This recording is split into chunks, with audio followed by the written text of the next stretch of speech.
Oleme bootmessil ja siin Nordkapi osakonnas. Minu kõrval näete Nordkapi hetkel kõige kuumemat mudelit Enduro 830, mis on rahvusvaheliste ajakirjanike poolt korduvalt auhinnatud. Lähme vaatame paati. Siin meil on siis V10 425 mootor valitud sellele messipaadile, aga põhimõtteliselt see kere toimetab siis väga kenasti juba alates 300 hobujõust ja siia on võimalik ka topeltmootori paigaldus näiteks 2x250 kiiruse soovijatele. Seda paati iseloomustab siis eriti avar kokpit, see on saavutatud tänu 3 meetri laiusele kerele ja põhimõtteliselt on öeldud, et siin on siis klassi kõige suurem päevitusplatvorm. Ühtlasi mu selja taga on siin valikvõimalusena kambüüsinurk.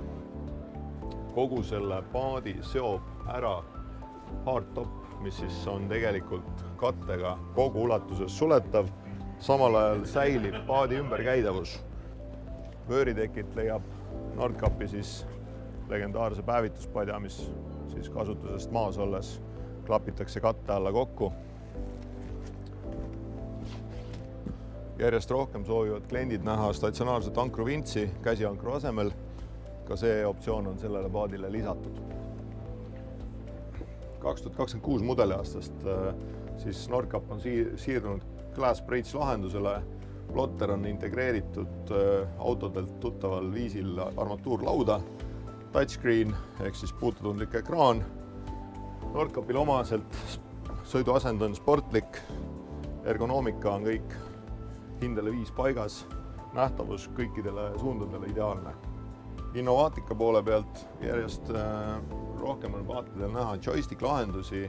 Siin on meil siis ühe mootori joystick, Mercury siis enda lahendus ja põhimõtteliselt siis kuigi sellel paadil on üks mootor, siis ilma rooli kasutamata on paati võimalik sildumisolukordades manööverdada ka kasutades seda joysticki.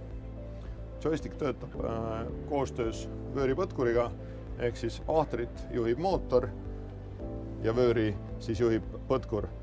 Aga põtkurit eraldi ise näppima ei pea, et liigutades seda joysticki, põtkur tuleb vajadusel kaasa. Kuigi paat jätab mulje, et tegemist on siis nii-öelda nagu päevase meelelahutusplatvormiga, siis tegelikkuses on siin alakorrusel ka väga mõnus ja pikk ja ruumikas magamisala. Koos siis eraldi suletava uksega ja vesi WC, kraanikausi ja kardinaga. Kui nüüd perekonnas on rohkem lapsi, siis põhimõtteliselt lastes see laud alla, pannes siia vahele täitepadi, siis me saame siia kattevarju saada ka 2 magamiskohta juurde. Nordkap Enduro 830-ga tehakse kindlasti palju ka veesporti. Seetõttu on siin selline seljatugi, mida on võimalik nihutada siis ette ja taha. Ja kui keegi teeb veesporti, siis on siit mõnus jälgida actionit.